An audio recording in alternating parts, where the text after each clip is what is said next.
La consellera de Educación, Cultura y Deporte, María José Catalá, ha asistido este fin de semana a la 14ª edición de la Valencia Fashion Week, que ha presentado las mejores propuestas de moda para el próximo otoño-invierno 2013-2014.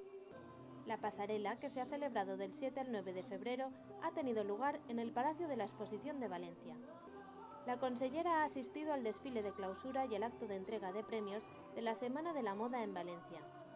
Respecto a los premios, María José Catalá entregó el premio al mejor diseñador y mejor colección otoño-invierno 2013-2014, vista sobre la pasarela, que ganó el diseñador castellonense Miguel Vizcaíno, y el premio a la mejor modelo, que recayó sobre Carla de Necker.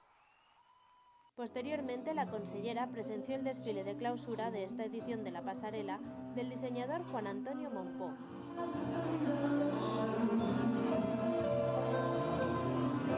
Sugar.